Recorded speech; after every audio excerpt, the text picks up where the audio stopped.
Hi.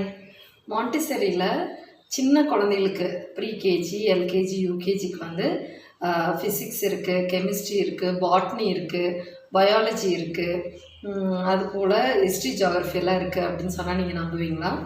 அது எப்படி ரொம்ப சின்ன குழந்தைகளுக்கு இவ்வளோ சயின்ஸ் இருக்குது, பாட்னி இருக்குது, ஃபிசிக்ஸ் இருக்குது, ஹிஸ்ட்ரி, ஜியாகிரஃபியெல்லாம் எப்படி கொண்டு வராங்க அப்படின்னு நம்ம யோசிக்கலாம்.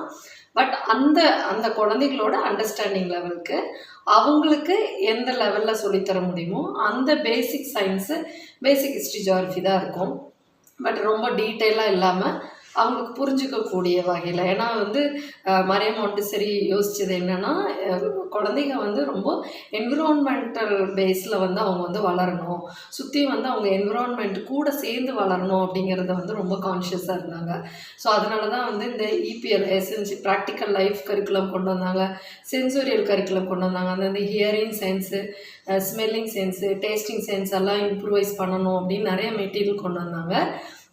அது கூடவே வந்து லாங்குவேஜுக்கு, மேக்ஸுக்கு நிறைய மெட்டீரியல் இருந்தாலும் கல்ச்சுரல் கரிக்குலம்னு ஒன்று இருக்குது.